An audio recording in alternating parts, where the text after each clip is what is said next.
Europe 1 Soir Week-end.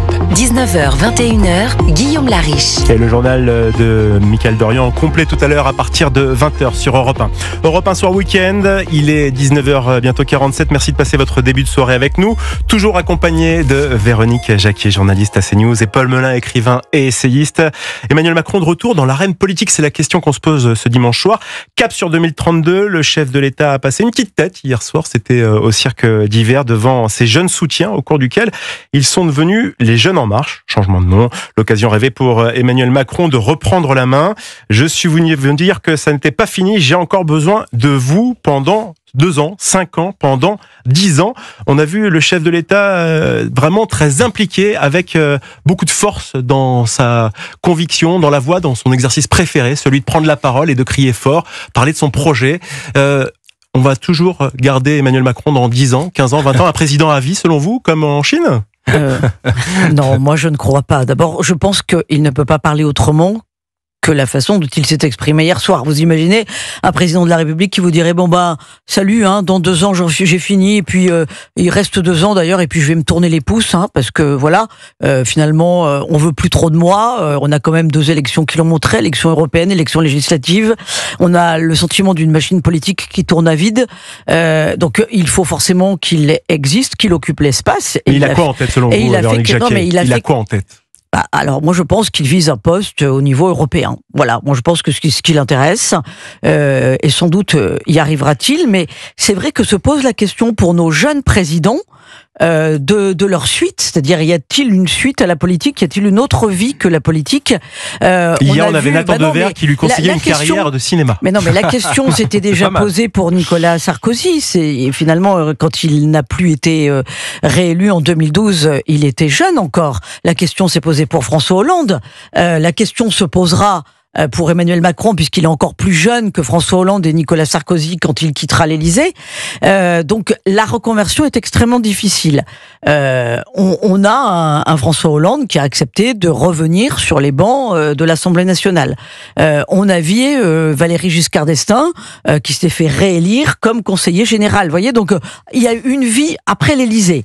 Maintenant, ce qui est plus surprenant chez Emmanuel Macron, c'est que je trouve qu'il y a quand même de l'hubris, c'est-à-dire de l'orgueil, que je juge forcément très mal placé, de dire je serai encore l'homme de la situation en 2032, parce que de toute façon, alors soit il le pense vraiment, et ça veut dire qu'il pense que la France va être dirigée par des tocards et qu'on va l'appeler comme un recours, soit il n'a pas compris la grande leçon que lui envoient les Français à longueur de journée, et ce qu'est la noblesse et l'honneur de faire de la politique. La singularité d'Emmanuel Macron par rapport à ses prédécesseurs, elle est double. D'abord, il est plus jeune, beaucoup plus jeune. Il a 47 ans. Il est arrivé au pouvoir, il avait 39 ans. Il va le quitter, il aura 49 ans. Ce qui fait que quand il dit « je suis là dans 5 ans, dans 10 ans, dans 15 ans », il aura même pas 60 ans. Donc vous imaginez, en politique, si vous voulez, les carrières politiques, vous voyez des gens qui ont 60, 70, 80 ans. Regardez Donald Trump, regardez Joe Biden, regardez Jean-Luc Mélenchon. Ce sont des gens qui ont tous plus de 70 ans et qui font de la politique. Donc évidemment que la carrière d'Emmanuel Macron, elle n'est pas terminée. Ça, c'est la première singularité, encore plus vrai que les autres présidents. Et puis la deuxième chose, c'est qu'Emmanuel Macron, à la différence de François Hollande, de Nicolas Sarkozy, de Jacques Chirac, d'à peu près tous les présidents de la 5e à part de Gaulle, c'est qu'il a créé son propre parti. Il est parti ex nihilo et il a créé En Marche. En Marche, Emmanuel Macron. Il a créé véritablement quelque chose qui était ni de droite ni de gauche. En 2017, il est arrivé de nulle part. En 2015, pas grand monde le connaissait. En 2016, il était ministre de l'économie de François Hollande.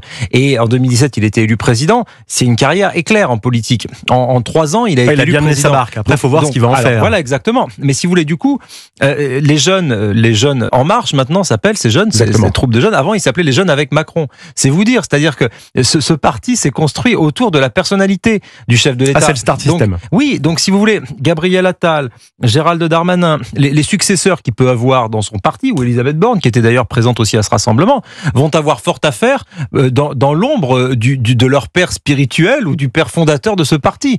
François Hollande, lui, il a laissé le Parti socialiste qui était là avant lui, qui était là après lui. Nicolas Sarkozy, il a eu l'UMP, il a fait LR, c'est la même chose. Là, Emmanuel Macron, La République En Marche, il a créé. Donc, il va y avoir, je pense, si jouer les pronostiqueurs, chez lui, une volonté de continuer à être une sorte de figure tutélaire. Et justement, il a snobé Gabriel Attal, c'est ce qu'on a pu voir. Il lui a coupé l'herbe sous le pied un petit peu. Bien sûr. Oui, non, mais alors, je ne suis pas du tout d'accord avec Paul Melun. C'est-à-dire que je pense que le macronisme ne survivra pas dans 2 ans.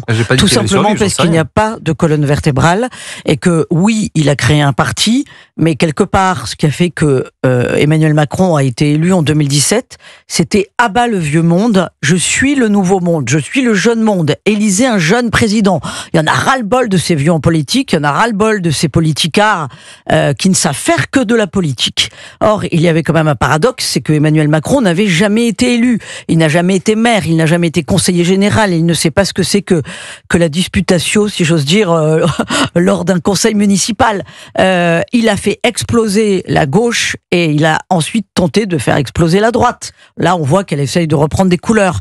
Donc, il a fait péter un système, pardonnez-moi de parler de la sorte, ce qui fait qu'on se retrouve avec la montée des extrêmes des 2 côtés et avec des vieux briscards de la politique qui tirent leur épingle du jeu parce que finalement il y a une espèce de loi naturelle qui fait qu'il y a certains dinosaures qui résistent mieux que les genoux du vieux monde. Quand je pense aux genoux du vieux monde, évidemment je pense à un Gabriel Attal contre un Jean-Luc Mélenchon ou contre une Marine Le Pen qui a quand même beaucoup d'expérience. Bon, on sait quand même qu'elle a une épée de Damoclès concernant son sort judiciaire, donc ça c'est une autre affaire.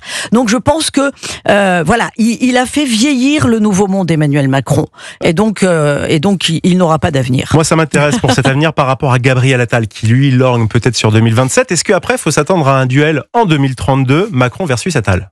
Non, alors attendez, si je peux juste m'exprimer. Alors si vous voulez, je pense que juste parce que je suis galant. Non, moi je pense qu'il n'y aura pas de duel parce que Emmanuel Macron, vous l'aurez remarqué quand même, n'est pas très populaire. Et on lui reproche de plus en plus quand même une culture du mépris. On l'a vu avec le dossier des ZFE, on l'a vu avec le dossier des éoliennes. Cette Macronie, cette technocratie qui est complètement déconnectée des vrais sujets des Français, ça passe de moins en moins. Et Attal, de toute façon, est sur cette ligne-là. Donc je ne vois pas comment ils peuvent capitaliser sur la moindre sympathie, sur la moindre espérance, sur les moindres intentions de vote. Donc moi je pense que la Macronie de toute façon n'a pas d'avenir. Je serais certainement moins catégorique que Véronique, j'en sais rien en fait. C'est-à-dire que c'est très difficile de lire dans une boule de cristal et de vous dire quel sera l'avenir pour le macronisme. Toujours est-il que le centre continuera à exister dans ce pays, que la pensée progressiste, etc., continuera à exister, qu'il y a encore beaucoup de Français qui croient à cela, de centre-gauche ou de centre-droit, qu'Emmanuel Macron a été réélu en 2022, et que je ne sais pas encore quelle figure incarnera ce courant. On pense peut-être à Gabriel Attal, il y a certaines limites, ça peut être aussi Gérald Darmanin. Gérald Darmanin, il incarne aussi une forme de centre-droit un peu plus populaire, un peu plus enraciné. Oui, mais c'est pas la Macronie. Assez rude sur le régalien, il reprendra quand même, je pense, le parti. Donc si vous voulez, il y a quand même plusieurs tendances. Il y a plusieurs lignes, plusieurs options. Quand on parle aujourd'hui de bloc central, c'est très compliqué parce qu'il est extrêmement divers. Il y a un bloc central de centre-gauche et il y en a un de centre-droit. Voilà. L'enjeu, c'est exactement ça, c'est d'élargir. Est-ce qu'on élargit sur une polarité droite? Quel va être le comportement des Républicains? Désormais, ils sont au gouvernement. Il y a plusieurs ministres. Il y a Bruno Retailleau qui est à la fois le chef du parti et qui est un ministre fondamental de ce gouvernement. Lui aussi jouera avec ses troupes probablement un rôle. Y aura-t-il des alliances ou pas? Et tout cela, l'avenir nous le dira. Il nous reste 2 petites minutes. Une dernière question, je voulais aborder avec vous cette question. À partir de mardi, une nouvelle dissolution redevient possible pour Emmanuel Macron. Est-ce que ça pourrait être bénéfique pour la France? Si on veut la mettre un peu plus par terre, oui, on peut continuer comme ça. Non, moi je pense que non, il y a trop d'instabilité dans ce pays. On a tous les chefs d'entreprise, tous les leaders économiques qui disent stop. Il nous faut un peu de vision, il nous faut un peu de stabilité. Voilà, vous avez vu que vous avez quand même des assureurs mondiaux qui n'assurent même plus les intérêts français parce que à cause des émeutes, ça coûte dorénavant trop cher. Voilà, donc où on en est, c'est-à-dire qu'il faut penser à l'image quand même que la France donne d'elle à l'étranger. Donc ça me paraîtrait apocalyptique. Paul Melun. Moi, je pense qu'une nouvelle dissolution serait surtout pas très utile, parce que si vous voulez, nous avons, selon les projections, selon les enquêtes d'opinion, je sais qu'il faut les prendre avec des pincettes, mais elles disent quand même quelque chose du pays. Il y a aujourd'hui une tripartition du pays entre le bloc RN, le bloc central et un bloc de gauche. gauche qui, s'il est fragmenté, sera encore plus faible. Donc de toute façon, si demain on reconvoque les Français aux urnes, je vous parie pour le coup ce que vous voulez, qu'on va avoir une assemblée tout aussi ingouvernable qu'aujourd'hui, tout aussi divisée, avec des majorités tout aussi relatives. Donc une nouvelle dissolution, ce serait finalement reculer pour mieux sauter, recréer du désordre, effectivement, alors que la précédente dissolution était une sorte de, de délivrance démocratique face à un choc qui avait été la victoire du RN aux européennes. Donc le président de la République s'était dit, je redonne le pouvoir quelque part au peuple par le suffrage et il y aura de la clarté. Malheureusement, il n'y a pas eu la clarté escomptée. Paul Melun, merci beaucoup. Véronique Jacquier, merci aussi. Vous écoutez Europe 1 Soir Week-end. Le temps pour moi de vous faire cette petite annonce. Avez-vous téléchargé la nouvelle application Europe 1 ? Si ce n'est pas le cas, faites-le rapidement, plus belle, plus simple, plus rapide. Avec la toute nouvelle application Europe 1, mettez le direct en pause, reprenez l'émission du début, vous écoutez l'émission en replay. C'est quand vous voulez, où vous voulez et comme vous voulez. La nouvelle application Europe 1, c'est le meilleur de votre radio préférée en toute liberté dans votre poche. Europe 1, la radio libre. Alors après le journal, je recevrai le directeur général opinion de l'IFOP, Frédéric Dabi. Quand on sait que la moitié des Français souhaitent une nouvelle dissolution et que près de 6 sur 10 souhaitent la chute de François Bayrou, les sujets ne manquent pas. À tout de suite sur Europe 1.